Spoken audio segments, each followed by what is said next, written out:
This is the Stephen A. Smith Show podcast. I'm Stephen A. What's up, everybody?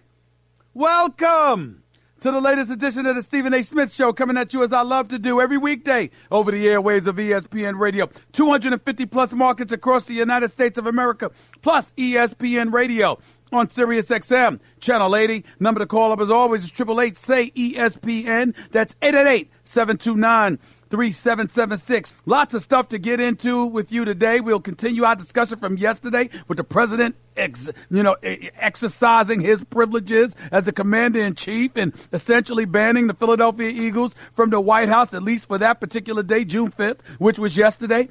I'll still take some phone calls on that if there's still residue of emotions that a lot of folks want to express as it pertains to that. Obviously, we've got Game 3 tonight, which is where I am, live from Cleveland, Ohio, coming at you today. Tomorrow, Friday, for Games 3 and 4, respectively, at Quicken Loans Arena, a.k.a. The Q, as LeBron James and the Cleveland Cavaliers try to stave off imminent demise and elimination from the NBA Finals against the Golden State Warriors, down 2-0 in this series. The Cleveland Cavaliers must win Game 3 tonight because no team in NBA history has ever overcome an 0-3 deficit in the championship round to win an NBA championship. It just does not happen, ladies and gentlemen, and I'm here to assure you it will not happen this go-round. Cleveland Cavaliers don't win tonight. It's over. It's a wrap. There's really nothing to think about. I got some stuff for you about KD, Kevin Durant. I got some stuff with you about LeBron James because free agency is less than a month away, July 1st to be exact. Last possible date for these NBA Finals, even if there were a Game 7, it would be June 17th, and 2 weeks later would be NBA free agency. And yet Vegas still has some numbers out there. Cleveland is already listed as a 30-1 with odds of 30-1. Correct me if I'm wrong, Jonathan Winthrop. I think I have that right. 30-1 out of Vegas that Cleveland will win the championship in 2019 because Vegas is already speculating about next year's predicament. So if you're 30-1 and you're the Cleveland Cavaliers next year, you know what that means. That means they are pretty sure that LeBron James is departing from Cleveland because ain't no way in hell LeBron James is going to have 30-1 odds. That's basically what you're saying, that LeBron James is leaving Cleveland. But we can get into that in just a few minutes. Let me break down this game first and foremost. First things first, because it's time for Straight Talk, brought to you by Straight Talk Wireless, best phones, best networks, no contracts. Let me be very clear with what I'm about to say. Ty Lue has to make changes. J.R. Smith needs to be benched from the starting lineup because he's just not shooting the basketball well. Kyle Korver is the best three-point shooter in these players, shooting 44% from three-point range. Put him in the game. I know he's a defensive liability. I know he can't guard anybody. I understand all of that, but damn it, he tries. Put him on Klay Thompson, who doesn't hurt anybody off the dribble. He usually hurts folks in the open court, particularly with his long-range sniper tendencies. Not to mention he's capable of posting guys up, but I'm just saying he's Klay Thompson. You're not chasing Steph Curry around. You're not having the guard or the toiler more skilled Kevin Durant. Putting Kyle Korver on Klay Thompson is not beyond the realms of comprehension. Try it. Get Rodney Hood off the bench like Ty Lue has said he plans to do. There's a man that averaged 17 a game for Utah before getting traded to Cleveland. And suddenly he can't come off the bench in the finals? 4 meaningless minutes in Game 2, a complete DNP in Game 1, unacceptable. Not when JR's playing the way that he's playing. Jeff Green, to me, has not played bad. Tristan Thompson has played well. He's defending. He's rebounding. He's putting in enough points. He's not the problem. You got to get perimeter threats. I'd even bring in Jose Calderon in favor of George Hill at some point. Not saying you start him, but George Hill is steady, but he's not giving you anything offensively. These are desperate times. They call for desperate measures. And if I'm Ty Lue, that's exactly what I do. That's what I plan on doing. That's what I think he should do. 888-SAY-ESPN. It's 888-729-3776. And by the way, all of this noise about LeBron James being caught on camera, reacting, once learning that they don't have any timeouts. Remember when JR made the mistake that he made? And they rolled to the bench in Game 1 because the game is going in overtime? And LeBron James asked him, how many timeouts do we got? We got another timeout. And Ty Lue says yes. And LeBron James looked like he's ready to cry. Everybody's going off about that. Everybody. Because, oh, my Lord, LeBron James, what is going on? How could you react like that? How could your reaction be like that? It's a self-defeating proposition, or a prophecy, rather. What are you thinking? What kind of leadership is that? This is what they're saying about LeBron James. I'll tell you my reaction to all of that in a second. Listen to LeBron James. Listen to the question. Listen to his response. Take it away, Kat. It seemed like you were just finding out that you guys still had timeout. What was going through your head at that time, and was it pretty self-explanatory? Pretty much. It went viral. Yeah, pretty much. Damn cameras. I haven't seen it. I'm not on social media right now, but could you elaborate a little bit more? You're taking me back to game one. I'm sorry. It just. I finally got game one out of my head. You're taking me back, huh, Chris? Okay, hold on. Let me put myself back there. So if I remember, I think I was sitting on the bench and kind of just contemplating the last couple of seconds of what just happened, what expired, and from JR dribbling the ball out to G Hill missing the free throw, seeing Draymond step in early on the lane violation, asking myself, did I have a lane to actually drive it if I didn't? So there's a lot of things that playing through my head, and when the shot clock or game clock went off, before JR kind of threw the ball to G Hill to the corner, I actually tried to call timeout, and I believe it was Ed Malloy that was right there, our referee. I don't know if I had enough time because I was kind of, a little bit still in shock of what was going on at that point in time. So I got to the bench.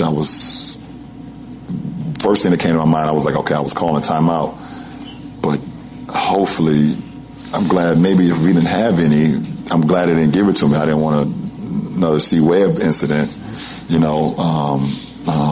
That happened, and then they go to make their free throws, and the game is over.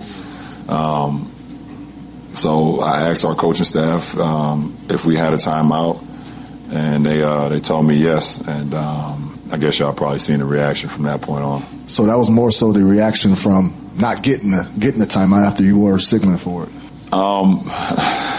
Yeah, it was just knowing that we had an opportunity to have another possession, even with the offensive rebound. It was just a heartbreaking loss. It was a heartbreaking loss, but that wasn't the sound I was looking for. But that's neither here nor there. The point is that LeBron James, when asked about his reaction and talking about leadership and being criticized, he was like, me, please. Of course, never me. I'm never criticized. Tongue in cheek, of course, because he's always critiqued.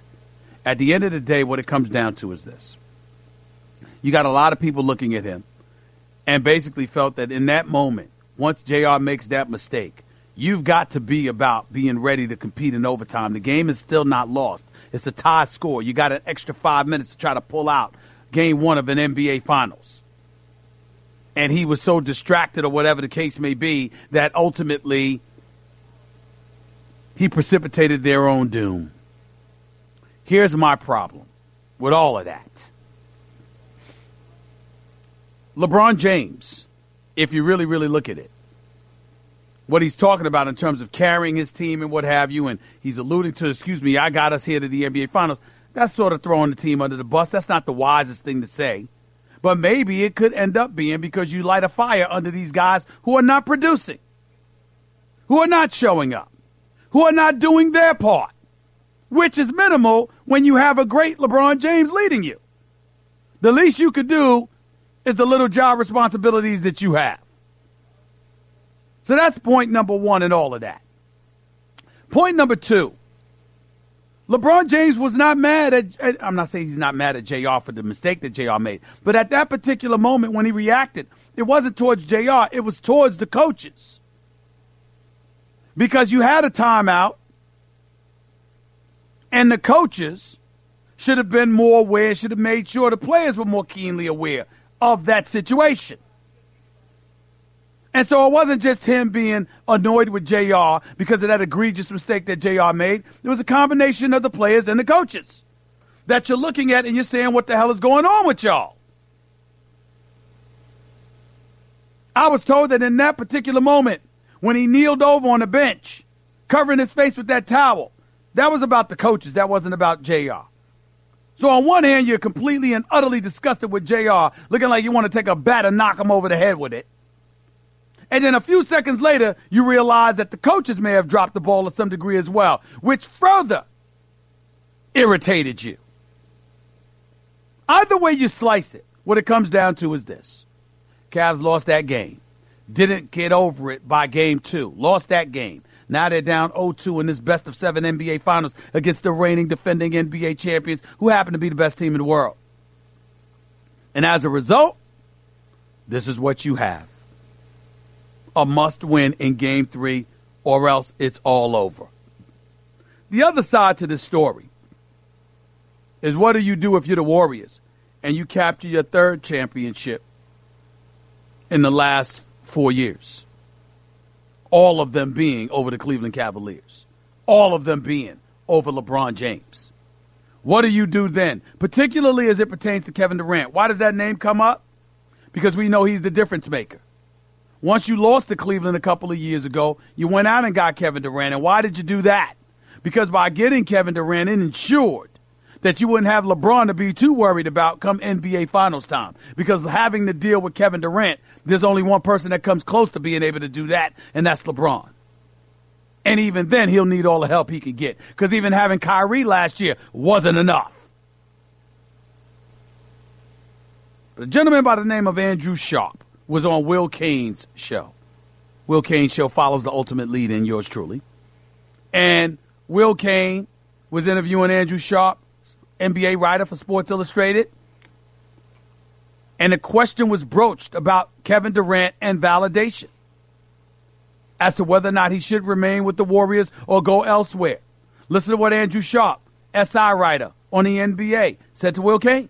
You go back to the bigger issue. It's like he wants this validation, and he was trying to get it, basically playing the game that LeBron created with free agency, and he just took it a little bit too far, and he's now kind of the first superstar we've ever seen who can't win by winning, and it's a tough situation to be in. So if I were him, I would really try to look around, and again, LA makes a lot of sense, and he would immediately become one of the biggest stars on the planet there, and suddenly, like, there are 5 contenders at that point. Because you take Durant off the Warriors, there are 4 or 5 teams that would be equally positioned, and it would be a hell of a year.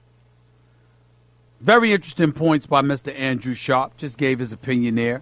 Nothing wrong with that. Does a good job covering the NBA. Let me give you some facts. Facts. Kevin Durant and his guy, Rich Kleiman, have given the Golden State Warriors every assurance that they plan on staying beyond this season. They don't plan on going anywhere. Apparently he loves the organization, loves being in the Bay Area, completely satisfied with that locale, ain't going anywhere. And as a result, he's going to be staying with the Golden State Warriors as far as they're concerned, unless he completely pulls a reversal, changes his mind and decides to go elsewhere. He's not going anywhere. They already have Steph Curry locked up. But as I reported this morning on First Take, my television show on ESPN every weekday from 10 a.m. to noon, this stuff could get interesting because the Warriors have every intention of talking with LeBron James this offseason once free agency begins. They have every intention. Now, I have been on the record stating if LeBron James even thinks of going to Golden State, I'll lose my mind. I mean, it would be worse to me than Kevin Durant going to Golden State. You got to be kidding me. But here is Golden State's dilemma for all of you to know. They are in negotiations. They are talking with Klay Thompson. They do plan on talking to him more so again this summer. Although Klay Thompson's father, Michael Thompson, our colleague here at ESPN Radio out of L.A., has stated that he sincerely doubts that Klay Thompson will sign a contract this summer. He wants to wait until he becomes a free agent in 2019. If you're the Golden State Warriors, your top priority is to keep your core four intact with Steph, Kevin Durant, Klay Thompson, Draymond Green. Klay Thompson is up after next season. Draymond Green is up after 2 more seasons. If LeBron decides that indeed he wants to come to the Bay Area, Golden State would be in a position where if LeBron was to opt in and force a trade out of Cleveland, Golden State would be in a position where you're talking about Klay and Draymond Green being gone in favor of making room for LeBron to join KD and Steph. Now, let me be the first to tell you, I don't think there's a snowball's chance in hell that would happen. What I can tell you is that Golden State is leaving the door open for that possibility. I'm not speculating. I'm telling you what I know. This is how they feel. Not saying that their top priority is getting LeBron. Their top priority is keeping their core four intact.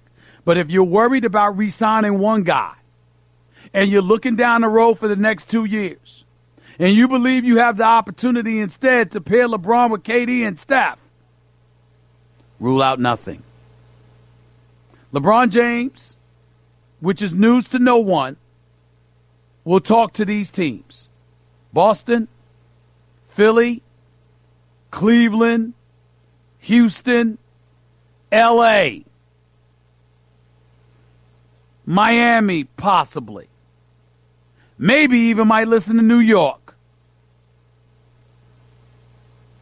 And, of course, Golden State. LeBron James is going to dominate free agency this summer because Kevin Durant, according to expectations, will involve no suspense because he'll stay in Golden State, at least for the time being. Paul George is not on LeBron's level, even though he's great. Kawhi Leonard has to be traded. The only person with the freedom to do what he wants, when he wants, how he wants, is LeBron James.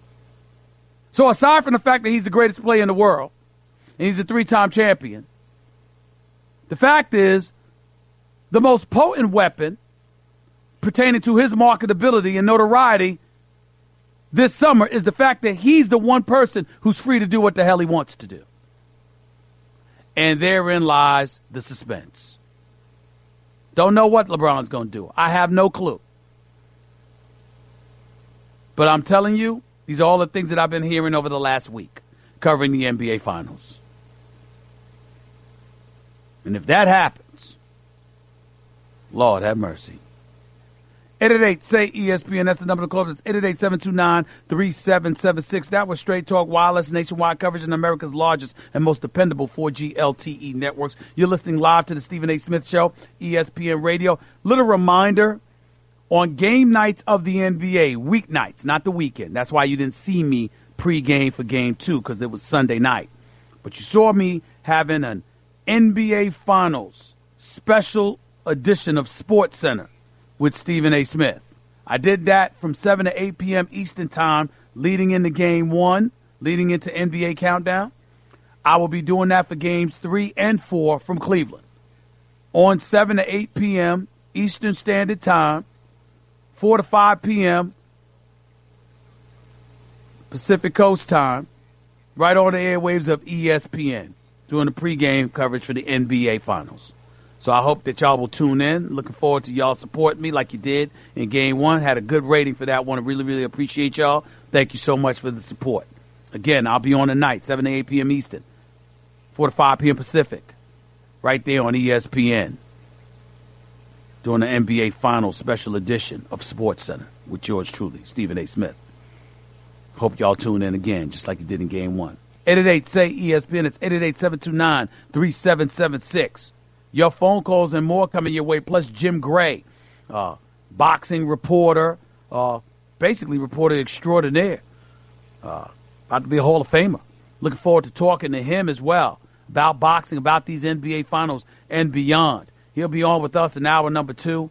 Got a lot of stuff going on. Donovan Mitchell, along with some others. Stick around. Don't touch that dial. You're listening live to the Stephen A. Smith Show, ESPN Radio. I don't know how else to say this, so I'll just say it. What is it, Linda? I think we should see other people. Are you breaking up with me? On a roller coaster? Well, we do have a lot of fun. Maybe we should stay together. An emotional roller coaster? Surprising. What's not surprising? How much you could save by switching to Geico. I just need a little me time. Geico. 15 minutes could save you 15% or more. You're listening to the Stephen A. Smith Show podcast. Before I get to the calls, I wanted to play some sound because obviously I spent a lot of time yesterday talking to you about the president of the United States canceling the Philadelphia Eagles, Super Bowl champion Philadelphia Eagles visit to the White House. Apparently only 10 people were going to show up. That wasn't a good look as far as the president was concerned. And he canceled their appearance. And used an abundance of excuses, some alluding to patriotism or lack thereof on the part of the Philadelphia Eagles. As to the reason he wasn't going to allow them to come, the Eagles obviously called them on it, accused them of lying, accused his administration of lying, and as a result, they felt the need to speak out on behalf of themselves. Doug Peterson, head coach for the Philadelphia Eagles, refused to address the matter. He wasn't going to take any questions on it. He said enough had been said. He's got a mandatory training camp to prepare for, a mandatory OTA to prepare for. That's what he was going to do. Nevertheless, there were individuals that spoke on all of this, mainly LeBron James, Kevin Durant, and Steph Curry. Listen to what they had to say on the White House canceling the Eagles' visit to the White House. It's not surprising. I think, the president has made it pretty clear he's going to try to divide us, all of us in this country for political gain. So it's just the way it is. It's typical of him. I'm not surprised. I know no matter who wins this series, no one wants to invite anyway, so it won't be Golden State or Cleveland going. I agree with Bron. Pretty sure the way we handled things last year, kind of stayed consistent with that. But at the end of the day, like I said, every team has an opportunity to make a decision for themselves and speak for themselves. And I think that's powerful, being in this situation. When somebody says they don't want to come to the White House, he disinvites them. So that photo op don't look bad. We get it at this point. But, it's good that guys are sticking to what they believe in and what they want to do. So, like God said before me, I'm sure whoever wins this series won't be going. I have no problem. I'm in complete concert with LeBron James, Steve Kerr, Steph Curry, Kevin Durant. I applaud them for speaking publicly about it and taking the positions that they've taken. I hope there are individuals out there who recognize the fact that nobody's engaging in partisanship here. Nobody's talking about, I've been saying this forever.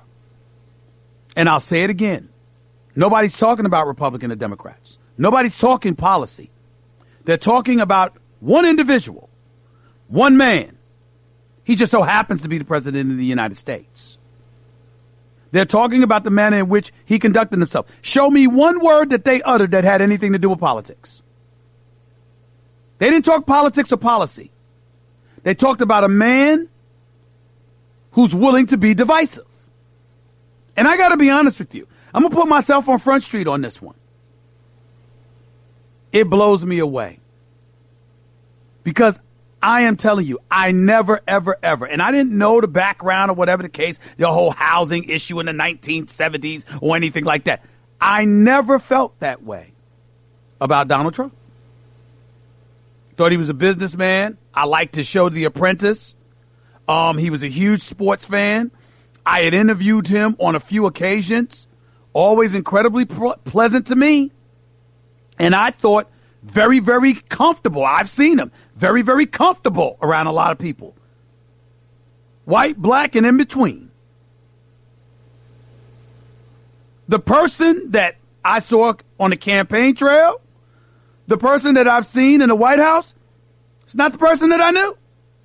Not that I ever knew him, but you know what I'm saying. It's a totally different world. And I think that I made a very good point when I highlighted on First Take this morning how I completely applaud the NBA players speaking up, and I believe they should come to the aid of the NFL players, because the NFL players is clearly not the NFL. The NFL owners and the league proved that weeks ago when they implemented a new national anthem policy without running it by the players. If you're just going to unilaterally implement a rule that mandates that you stand for the national anthem or you stay in the locker room and don't come out until that national anthem is being played, without talking to the Players Association and making sure that the Morris Smith and the Players Association is on board with that, then you're not unified. You're divided.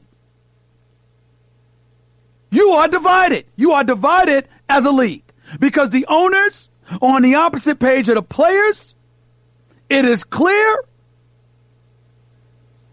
And rather than stand up, have the courage to stand up to somebody who's on your level. Whether you believe it or not, supposedly the president is a billionaire. We already have several owners on the record acknowledging that they're friends with this person. So if you've acknowledged that you're friends with him, and like him, you're billionaires, and he speaks out against your players, you as owners had a choice. You could stand up to him in the face of adversity and scrutiny and say, hell no, we're not having this. Or you could capitulate like they did, modifying rules and regulations to his appeasement, acknowledging along the way you were on the phone with him and actually talked to him about these issues, thereby further empowering somebody who clearly is looking to exercise power, and you did it at the expense of the players. You don't have a leg to stand on if you're the NFL owners, because you caved. You didn't take a position based on principle. You took a position based on fear of the effect his words, his vitriol, via his tweets, his press conferences would have on your bottom line. You conceded defeat in that regard to a man who is looking to humble you, at least in part, out of vengeance because you did not let him into your good old boys club. That's what you did. It's what you elected to do. And by doing so, you left the players hanging. So if you are an NFL player, according to your boy Stephen A. Smith, and you have the cachet of a LeBron, the cachet of a Steph Curry, the cachet of a Kevin Durant, individuals that are arguably just as popular as the president of the United States, that may not have his power but clearly have his voice, and more importantly, may indeed have morality on their side. Why wouldn't you look out for the NFL players? When we talk about speaking up and giving voice to the voiceless, when we talking about representing the disenfranchised, when we talk about elevating the influence of others based on their desolate circumstances because they need our assistance, could I not legitimately make an argument that the NFL players fall under that category in this particular situation because they are helpless to really defend themselves? The league has a hard salary cap. The league has the ability to diminish or flat out waive and cut those salaries. They have the ability at the snap of a finger to alter the quality of lives of over 1,600 players. You can't do that to NBA players. Their contracts are guaranteed. Every cent. Most of them. LeBron James, Steph Curry, and all of those boys, their dollars ain't going anywhere. And because of that, that elevates their cachet and empowers them to pull those up that are incapable of doing so for themselves. To whom much is given, much is required. The NBA players have been given a lot. I'm not talking about the league. I'm not talking about the league getting involved. I'm talking about individual players with the cachet of the NBA brand, clearly in support of them, flexing their figurative and collective muscles to come to the aid of brethren from another sport who are clearly at a disadvantage at this moment in time. In case y'all are still wondering about what the hell I'm saying, let me put it in plain English. This particular president is willing to call out anybody who speaks. When LeBron called him a bum and said it was always an honor to come to the White House until you arrived, did you hear the president utter one word against him? Ladies and gentlemen, he didn't utter a single syllable against LeBron James. I wonder why. I wonder why. 888-SAY-ESPN. That's 888-729-3776. Your calls and more in a minute before the great Jim Gray comes on the line. You're listening live to Stephen A. on ESPN Radio.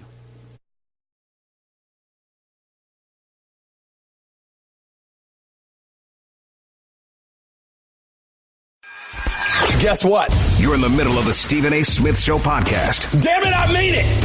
Back to the phones we go at 888-SAY-ESPN. Let's go to Jay in Connecticut. You're live with Stephen A. Talk to me, Jay. Hey, how you doing, Stephen A? I'm all right. Go ahead, buddy. Let me do this real quick. I respect you and I respect all the points that you make, all right? I don't want to mince that point. However, you seem to jump on Donald Trump as if he is the conservative viewpoint, as if every conservative in the world looks at Donald Trump as Stop right leader. there. Did I not specifically say, I'm talking specifically, quote, this is not partisanship. This is not politics. Nobody said anything about Republican, Democrat, conservative, progressive, liberal, etc. No one said anything about anything but him. Did I not specifically say those words? Stephen A., you have to understand that if you're bringing up the viewpoint, you are bringing up the politics. Hold on, stop right there. No. You are false. That is not true. That's exactly my point, which is a problem with folks like you. The fact that you bring up something does not mean you're bringing up politics.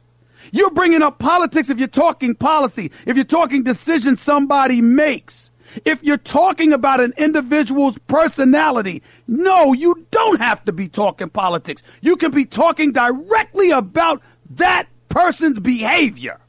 That's like you calling up in defense of him because you might like him and you might know him, and me accusing you, oh, you're just a right-wing zealot, when it has nothing to do with it.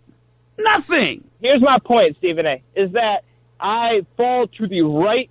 I'm a right-leaning person. There's nothing wrong with that. Listen, however, I do not agree with most of the things that are going on which I have the stated. NFL and the NBA right now. However, I do not... Hold on.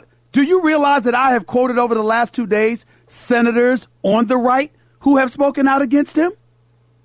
True. So what are you talking about then? So what are you talking about? What I'm looking at, when I listen to ESPN, I listen to you guys every day. No. Stop right there. You don't get to do that to me. I am not ESPN. My name is Stephen A. Smith. I work for ESPN, and there are a whole bunch of liberals and progressives at ESPN. There are also an abundance of conservatives. I don't play that game. Let me be the first. On ESPN radio, let me tell you right now, I don't speak for ESPN, and ESPN doesn't speak for me. I speak for me. And I have my own beliefs. And sometimes they align with my company, sometimes they don't. Now, that doesn't mean I'm going to call my company out, because I'm going to respect and support my colleagues in that regard, but it doesn't mean that I'm aligned with your thinking. A matter of fact, I'm willing to tell you something nobody else is willing to tell you. I think one of the biggest mistakes that ESPN makes is we don't speak up more for ourselves, because it gives the impression that when one person says something, everybody feels the same way. And that could not be further from the truth. ESPN is a very fair-minded and divided in terms of its belief. There are people who feel one way. There are people who feel another way. This notion that one person can open their mouth and speak for all of ESPN is not true. It is false.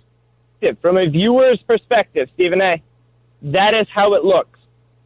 The way that the viewers retain this information, the way that we see it, right, is a very left-leaning, very liberal. Well, I can that's fair. It's given to us that way. That's fair. That's fair. But can I tell you something? Let me tell you why I disagree with that. Even though I get your point and I understand the perspective, just like I'll be on the Joe Madison show or Karen Hunter. Did you know I talk to Sean Hannity and Mark Levin all the time? I actually did. Let me finish. And my show's number one. So when you talk about this ESPN, the people like myself and PTI and others who get ratings, we have conservative friends all over the place. So maybe, just maybe, it's people who want to believe that impression about ESPN. Just because you believe it, it don't make it right, my brother. But I appreciate you calling and giving that perspective, and I'm thankful for it. Jim Gray up next with hour number 2 with Stephen A. Peace. That's just a sample of what you'll hear on the Stephen A. Smith Show. Weekdays at 1 p.m. Eastern on ESPN Radio and the ESPN app. This is the Stephen A. Smith Show podcast. I'm Stephen A. Welcome back to the Stephen A. Smith Show right here on ESPN Radio, coming at you as I love to do every weekday. 250 plus markets across the United States of America. Plus, and indeed, my next guest is somebody that I'm honored to have on the show today. I've known him for quite some time, former colleague with me at ESPN. He's about to be inducted into the International Boxing Hall of Fame. Obviously, incredibly gifted at what he does, but not to mention one of the most genuinely kind individuals that I've ever run across in this industry. My honor and privilege to have Showtime reporter Mr. Jim Gray on the show with yours truly right now. What's going on, Jim? Good afternoon, buddy. How you doing? I'm doing great, Stephen A. Thank you so much for your kind words. We go a long way back to Atlanta. I'm so proud and happy for all that you've accomplished and achieved. You've taken it all over. I wouldn't say that. Better guy. I wouldn't say that. Yeah. I see you still doing your thing, buddy. Make no mistake about that. Talk to me about this honor, first of all, to be about to be inducted into the International Boxing Hall of Fame. Talk to me about what that means to you, Jim. It means a great deal. I've been doing this now, Stephen A., for 40 years. 40 years ago, I first interviewed Muhammad Ali. I was a videotape editor in Denver, and they couldn't find the anchor man. They couldn't find the sports guy. Nobody had cell phones. Nobody had beepers. So I was a videotape editor at 18 years of age. They ran into the booth and said, "Do you know sports?" I said, "Yes." They said, "Go out and interview Muhammad Ali. He's getting ready to fight Leon Spinks, and he's going to fight a man named Lyle Alzado, who was a Denver Broncos lineman in an exhibition." So I ran out to the airport. Ali gave me 45 minutes. He was just spectacular. I came back to the edit booth to edit myself out, and the news director, who didn't even know my name, walked in the booth and said, "Let me see that Ali interview." He watched it for an hour and a half. He was mesmerized, not with me, but with Ali. He said, "You know what? That's barely adequate." So I tell everybody, I've been barely adequate ever since, and he put it on the air.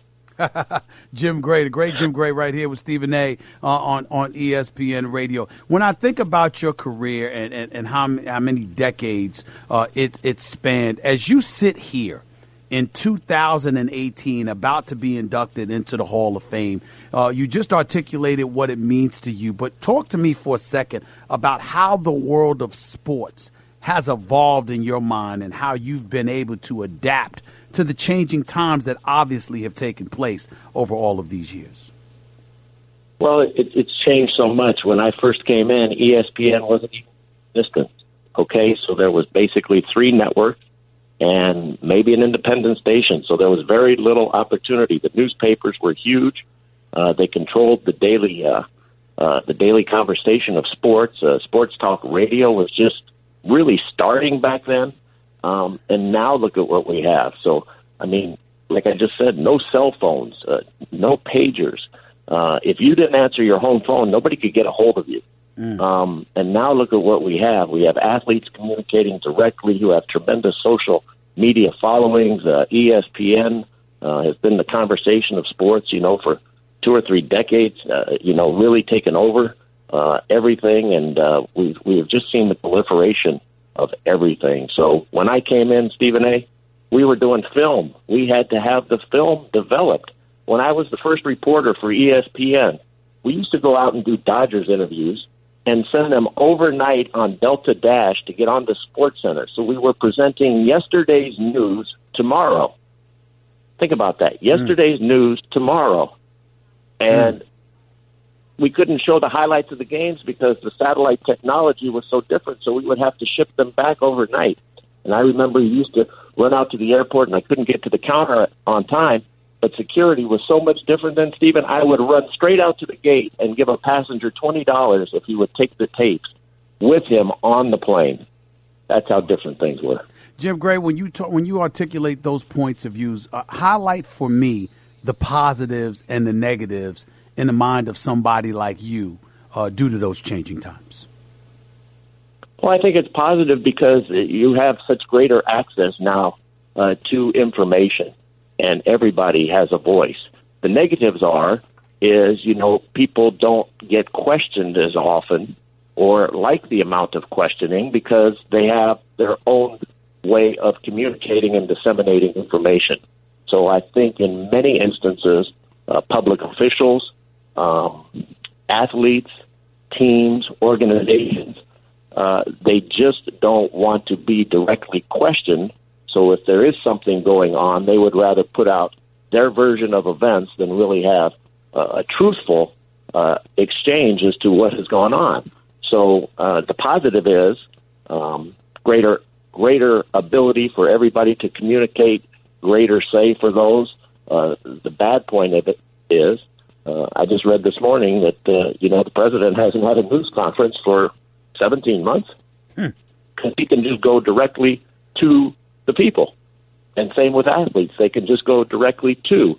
There's no upside for Tiger Woods to have to sit and have a conversation with everybody. I'm not picking on him. I'm just pulling a name out of the hat. Right. When he can go to however many Twitter followers he has or people on Facebook.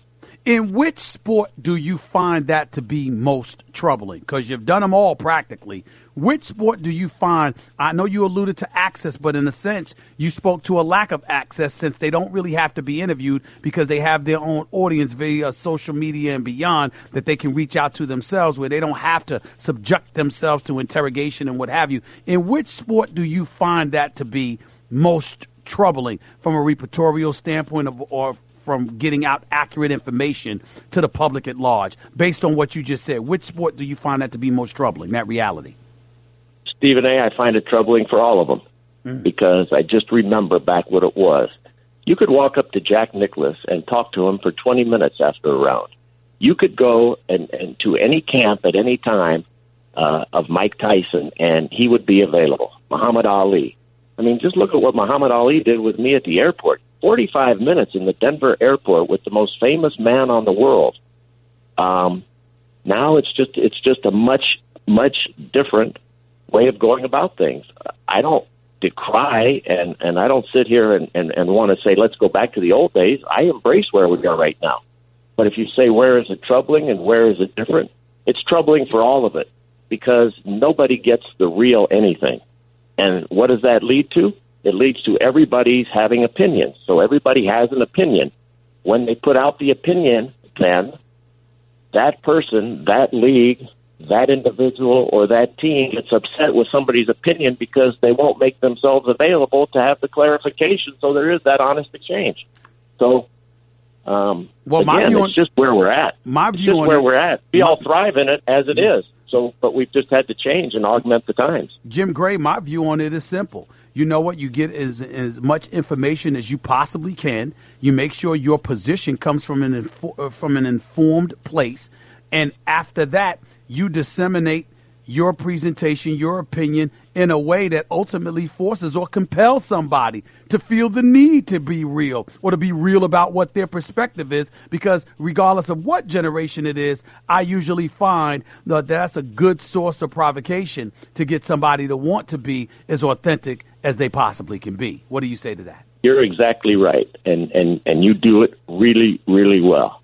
You have to be thorough. You're thorough. You chase every lead. You get all of the information and source it from everybody, and then you go with what your best information is to present the facts to the public. Things change.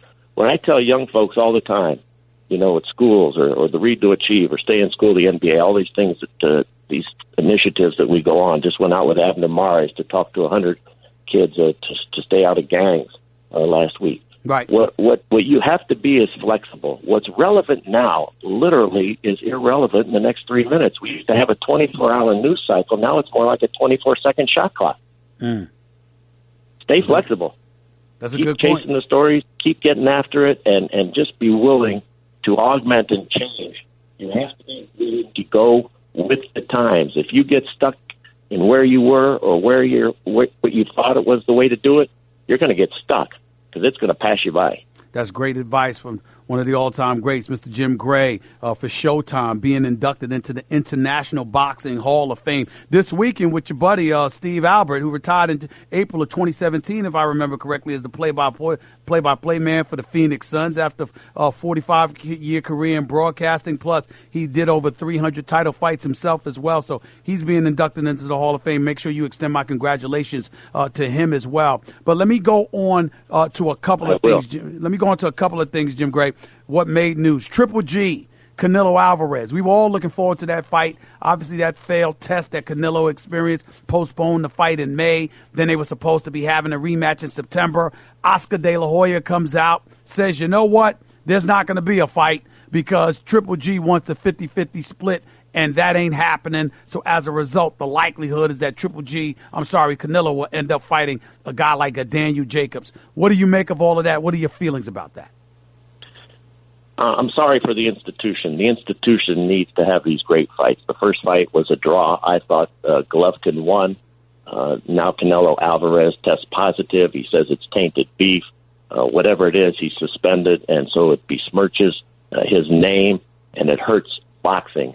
Now they can't figure it out. Canelo wants to hold all of the cards because it's a huge Mexican holiday, and he's the most popular fighter for Mexico and for Hispanics, and so he doesn't want to give 50-50, but he is the one that caused this postponement. He is the one who has infringed upon the rules. He is the one who is guilty in all of this, regardless of however it is that he got to that point. That's where he's at. So now he doesn't want to make an accommodation, and the other guy says, you know what?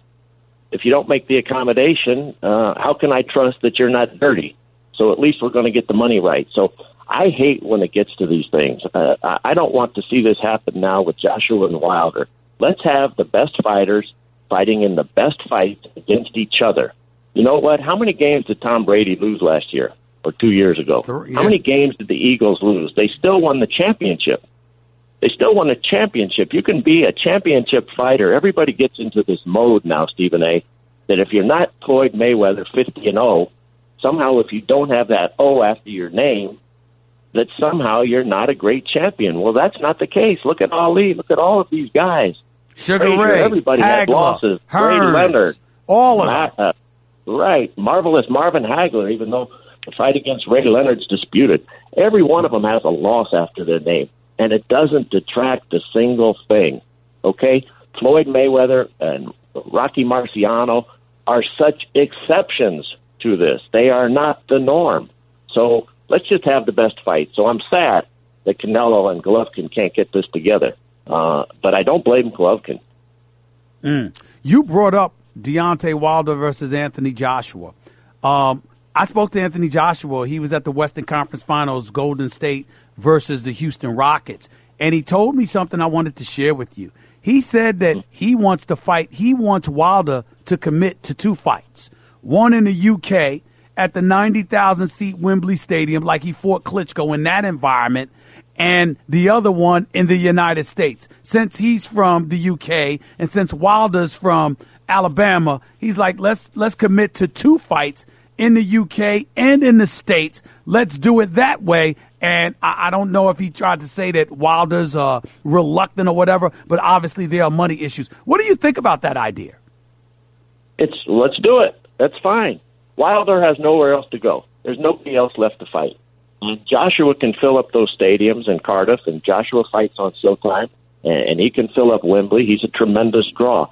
But Povetkin, nobody cares about that fight. Nobody cares about Takam. There's nobody out there. Williams, I mean, they need each other, and there's $50 million on the table right now being offered to come over here and fight. Okay, you don't want to fight here, you owe it to the fans in the United Kingdom, fine. Wilder says we'll go to the United Kingdom. Just figure it out. Quit dragging the public and boxing fans through all of this.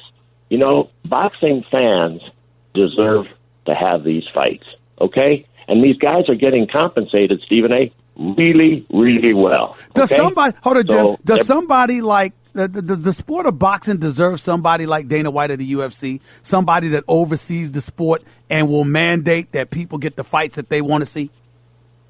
No, because that's controlled labor costs. Got it. And you can't have Floyd Mayweather making $300 million and Conor McGregor making $70 million, $80 million, $100 million, and then have some guy come in and say, you must do this and you must do that. Now, I have tremendous respect for Dana White and what the UFC has accomplished, but it's a much, much different model than what we're used to in boxing. So if he wants to come into boxing and go by what has gone on there and not try and roll back the clock, then I'm sure he'll be a big success at boxing. If he tries to roll back the clock, he's not going to get any fighters. Jim Gray, before I let you get on out of here, we're talking to the great Jim Gray, about to be inducted into International Boxing Hall of Fame. Congratulations to him. Jim Gray, of all the moments that you've had throughout your career spanning decades, one of my favorite moments with you, well, I shouldn't say favorite. I didn't like the fact that Mike Tyson bit Evander Holyfield's ear. But watching Don King try to sneak behind your back into the locker room before you caught him was one of the funniest moments that I've ever seen in your career. What's one of your favorite moments that you'd like to share with our listeners? Well, that was just an unbelievable night. And you know, the thing about that instance, that you bring it up, is Don was trying to sneak in.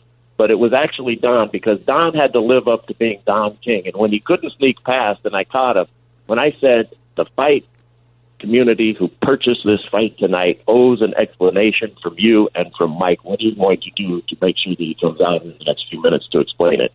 And Don was on the hook. And Don doesn't want to be on the hook with all these people who have paid for his bout on King Vision and on Showtime. Right. So he went in and got him out. So it turned out to be a memorable night for all the wrong reasons, but it was very memorable. And, I just want to say this about Mike Tyson. I love Mike Tyson, and Mike Tyson always took his own medicine. When he did something wrong, he came out and faced the music. At his worst times, he never hid behind anybody else or tried to blame anybody else. And I've always admired and respected him for that. What was your worst moment? Obviously, when people hear the name Jim Gray, there's no denying the illustrious career that you've had. But in the same breath, people remember the Pete Rose interview during Game 2 of 1999 World Series and what have you. What talk to me about that moment, because we've heard from everybody else about that moment. But let's hear from Jim Gray about that moment and whether or not that was one of your worst moments in your career in your mind. About Pete Rose, that interview? Yes, sir. Well,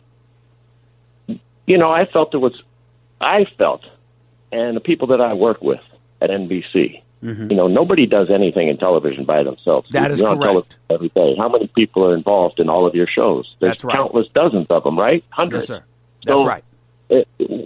We as an entity and me as an individual felt it was time to put Pete, since he was being honored, to ask him these questions, to see if he wanted to show at that time some contrition, and there was a door open where Bud Selig was apparently at that time willing to meet with him, and possibly there was a way back because of getting on the field for this celebration of the all-time team. So I asked him those questions. Where I could have done better is I was sitting in the dugout at the stadium in Atlanta, the Yankees dugout. The reception for this was going over television with melancholy music being played, and I was watching something that was happening past second base in shallow center field. I wasn't looking at the monitor, and it was a great lesson to me that I should be watching what's on television, because the emotion of that ceremony fell very, very flat in the stadium. Yes, Hank Aaron got a rousing ovation, but Brooks Robinson hugging Sandy Koufax and everything that went on that was being seen on television, I wasn't looking at. I was looking at it like everybody else who was live there, just out towards center field. So I missed some of that. So we didn't see, how emotional it was. And so when I came on, perhaps in retrospect, when you do that, you have to be more aware of what the audience was saying. But as far as the questioning, I don't regret any of the questioning. Got you. Jim Gray, congratulations, man. Long time coming, well deserved, about to be inducted in the Boxing's Hall of Fame, International Boxing Hall of Fame. Jim Gray for Showtime. Happy for you, my man. Thank you so much for coming on the show. Great job by you. All the best to you, and I'll see you down the road. Stephen A., thanks for having me on. You're the best. I appreciate your kind words. Thank you, buddy. Appreciate it. Take it easy. The one and only Jim Gray for Showtime right here with Stephen A. on ESPN Radio. 888-SAY-ESPN. It's 888-729-3776. The great Jim Gray, thanks so much for being on the show. It's well-deserved. The man's been covering boxing for many, many, many years. Does a great job asking those questions. Some of the questions that make us uncomfortable, that we don't like, we might not like to see, or whatever the case may be. Does his job. Got to give him credit for that, no question about it. It's worthy that he's going to be inducted into the International Boxing Hall of Fame. He's been a part of boxing with Showtime since 1994. He's done an outstanding job throughout the years. He deserves it. I'm very, very happy for him. And I repeat, he's an incredibly, incredibly nice man. I've always been fond of him in that regard, without question. We'll get back to your calls in a minute right here with the Stephen A. Smith Show, ESPN Radio. Don't touch that dial. I got a lot of stuff to get into. I'm a one-trick pony, literally. I show up at kids' parties and act cute. That's pretty much it. So excuse me for being bitter. When Geico says not only could we save you money on car insurance, but we do more. Like give you 24/7 access online, over the phone, or even via our award-winning mobile app. Well, ooh la la, aren't they multi-talented? Hey, I said organic carrots. Geico. Expect great savings and a whole lot more. You're listening to the Stephen A. Smith Show podcast. Andrew in Orlando, you're live with Stephen A. Talk to me. Hey, what's up, Stephen A.? Glad to talk to you again, man. I don't know if you remember me when we was on First Take Your Take. I was talking about LeBron, the GOAT. I want to talk about LeBron again, man. And, I want to say that I think they're going to get the win tonight. I think that they will come out in full force and be able to get that win tonight. I also want to talk about his statements about Trump. And just another reason right there why I think he's the greatest player of all time, because he's able to sit on those platforms and speak his mind and be 100% truthful as where he stands in the public eye. And, I just want to get your opinion on if he was in the NFL, if LeBron James was in the NFL, would he be allowed to make the same statements that he is making right now? I think that's all contingent on the clout that he has. Being in the NFL under their umbrella, not being able to be the magnetic superstar icon that he is on the NBA level, I don't think that would be the case. That's not to in any way diminish his courage, his sensitivity, or what have you. It's just simply saying that it would be a different venue, it would be a different outlet, and as a result, he would have a different impact, and I'm not sure it would resonate the way he's capable of resonating now. And although I completely and totally applaud him for his courage and his bravery, I also want to point out something that, and I would encourage you to listen to my man Joe Madison, who's on in the morning every weekday from 6 to 10 a.m. on the Urban View Channel 126 on Sirius XM, because he's more qualified to draw this comparison better than me. He's an elder statesman in our community, and I would encourage you all to listen to him. What I would tell you is this, just from my vantage point as a 50-year-old who was born in 1967, so to some degree post-civil rights, certainly not in the heart and the meat of it all, I give a lot more credit to the individuals who displayed courage back in those days. To me, if you're a superstar athlete already with hundreds of millions, if not a billion in your bank. I mean, LeBron James, for all intent and purpose, may be a billionaire. I don't know his exact numbers, but he might be a billionaire. I appreciate your social consciousness. I appreciate the fact that you think about those that are less privileged and more desolate than yourselves. And in no way am I trying to take anything away from him. But how scared should he be? Like, what are they going to do to him? I mean, right. You understand what I'm saying, Andrew? What can be done to LeBron James right now? You ain't taking basketball away from him. He's the best in the world. And you ain't taking that check away from him because he earns it playing basketball. And the money that he's made off the court, if LeBron James never makes another dime in his life, he can still take care of generations because of how much money he's already had. He already has. Exactly. So when we say courage, I appreciate his conscientiousness, his conscience. But when we say courage, I like to revert those for those less privileged, particularly from a time that preceded our own. That's just me. So if you had to look at the NFL and pick a guy right now that you would say, okay, I want to see that guy. I think that guy has the cachet, the leverage to stand up and really speak out. Tom Brady. That's it. Tom Brady. He's the only one. He's the only one. As much as a superstar as Aaron Rodgers is, not the same cachet as Tom Brady. Got to run, Andrew. I appreciate the call. Let's go to Don in Long Island. You're live with Stephen A. Go ahead, Don. Stephen A., great show. Thank you. Go ahead. I have concerns, and I'm disappointed with the NBA Finals, the way it's the referees basically the referee's decision in Game 1. They did not do a good job in Game 1. They did not do a good job in Game 1. Go ahead. Particularly on that call. Where LeBron initially got the call on the charge and they reversed it. I know exactly what you're talking about. The world does. I don't know how you reverse a call like that. I don't see enough evidence. I question why they did it and how they did it. And I'm concerned because it seems to me, I'm not saying the NBA, it's fixed, but I'm saying there's a tilt in some games, and I sensed it. That's my suspicion. I don't know how you feel about that. Well, there should be no suspicion about that. Here's why. Yeah.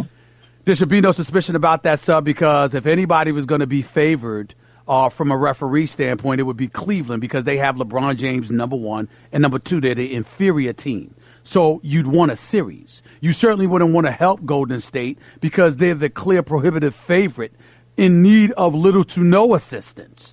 So giving them any kind of assistance basically throws it so much off kilter that nobody would have a chance. So I definitely don't believe for 1 second that the referees, their faux pas with 36 seconds left in Game 1, reversing that charge call in favor of LeBron to a blocking call against them. I certainly don't believe it was fixed or anything like that. It was just a bad decision on their part. Nothing more. Yeah, I've never seen a call reversed without any sufficient evidence. It's never happened, sir. It's never happened, but it was just a faux pas on their part. I don't think there was any agendas or ulterior motives behind it. It was just an egregious mistake on their part. I got to go, Don. Thank you so much for the call. Josh in Tennessee, talk to me. You're live with Stephen A. What's up? Hey, Stephen A. Greatly appreciate your perspective on the NFL and President Trump. Thank you. Please raise your voice, sir. Raise your voice. We can't hear you. Raise your voice. We can't hear you. Sorry. I'm curious as to what you believe the NBA players should do to support their NFL brethren. Speak up. That's all. Speak up. And because, see, here's what I believe, Josh. I think that the NBA players, because they're more recognizable and identifiable with the public, not just locally and nationally, but internationally, globally, I think the cachet that they bring to the table has a shot at returning the narrative to what it should be. In other words, if Josh in Tennessee has a problem with players kneeling, then have a problem with them kneeling for racial oppression or racial inequality. or brutality on the part of some law enforcement officials towards the minority community. Make the argument that that has nothing to do with sports, and you don't believe that should have a place on a football field on your Sunday when you want to enjoy a football game. That, along with an amalgamation of feelings and emotions that one may have, Josh, is completely within bounds, because that's how you feel based on the facts, as opposed to the facts being changed for somebody else's political gain or beyond. The reality is that those who might have a problem with Colin Kaepernick kneeling on a Sunday and the players that followed him, Josh, I got news for you. If you happen to be white and it is your decision, it is your belief that you don't want to deal with that on a Sunday afternoon, Josh, that is not wrong. And it is wrong for me or anybody else to excoriate you for having those feelings. What is wrong is when the president steps up and says it's an issue of patriotism, knowing he's lying and knowing that those lies are going to be absorbed and believed and embraced by a constituency looking for an excuse to turn their ire towards somebody because they don't like the position that they take, and therefore it gives them the license to actually change and falsify the narrative. That is wrong.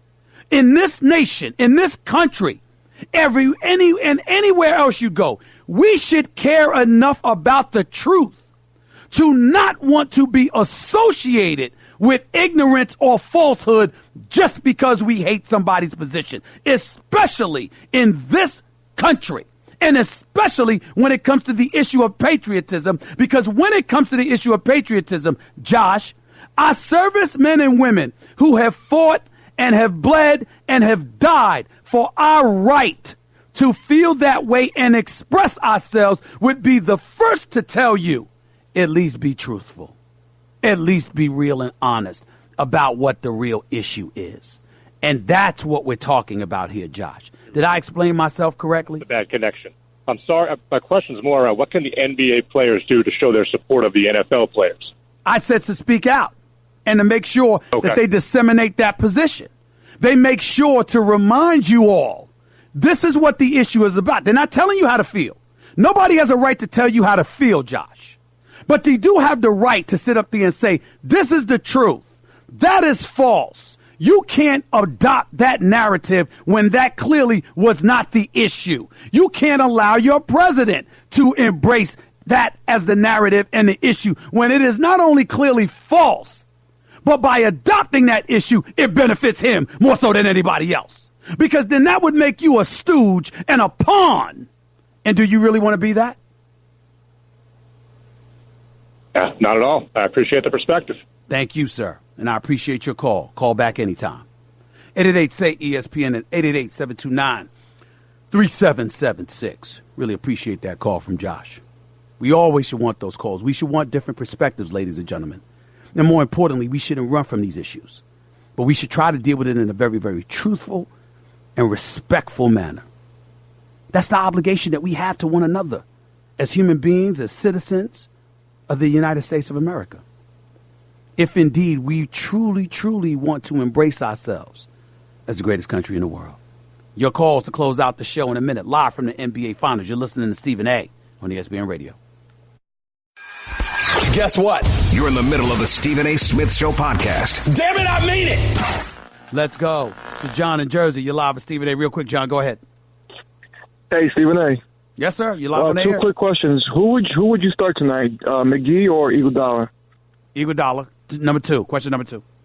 All right. Another thing. Why are the Warriors guarding LeBron why don't they turn him into a shooter? They're guarding him as soon as he crosses half court. They're guarding him too close, and then he blows right by you. I don't know why they're guarding him so close. He doesn't always blow right by them. The fact of the matter is he pushes them around because they have nobody his size to match him. But I appreciate the call. Thanks a lot. Eric in Michigan, you're live with Stephen A. What's up?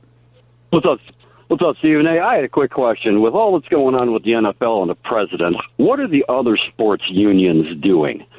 Because I haven't heard too much of a peep out of the actual union. I've heard peeps out of players, from LeBron saying he don't want to go, and a lot of the Philadelphia Eagles not wanting to go. Well, the players union and the NBA completely supports its players. The union And the NBA is in complete unison from the league office to the Players Association on down to the players. That's number one. And it seems to be the same everywhere else but with the NFL. Because the NFL, you got to remember, Colin Kaepernick never included the Players Association in anything. Even with his collusion case against the owners, the Players Association is not representing him. He's got his own attorneys. Right, but what my question is, are the other sports unions worried that Trump might maybe turn his venom on them? Not even close. They're not worried in the slightest. Number one, because they have a national anthem policy in place, which the NFL did not have, that mandated guys stand for the national anthem, so there's no kneeling where they're concerned, A, and B, as individuals, they have more cachet and more potency than NFL players. You got to remember, the preeminent star in the National Football League is who? Tom Brady. He's a friend of Donald Trump. Right. Well, I was just curious to know what the unions, if they were sweating anything, because even if it's not on an anthem or a protest, Donald Trump has shown that it really doesn't matter what the issue is. If he gets a problem with it, he'll take on whomever. No. That's what I'm saying to you. He's shown that against the NFL. Notice he hasn't messed with the NBA players. LeBron called them a bum. He didn't say a word. Didn't utter a single syllable against LeBron.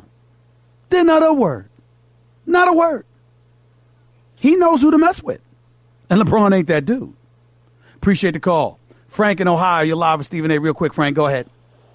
Yeah, Stephen A., respect everything that you say. I agree with half of it half the time.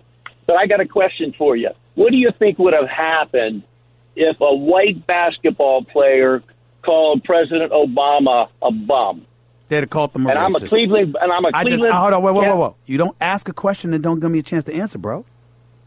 I said they would have called them a racist. That's the answer to your question. And I'm not saying they would have been wrong to do so. Nobody would have no right to do so because people have their opinions. Some people might have had a problem with Obama because of his politics, but there were some that had a problem with him because of his race. We wouldn't know. But here's the thing. I got a better question for you, Frank.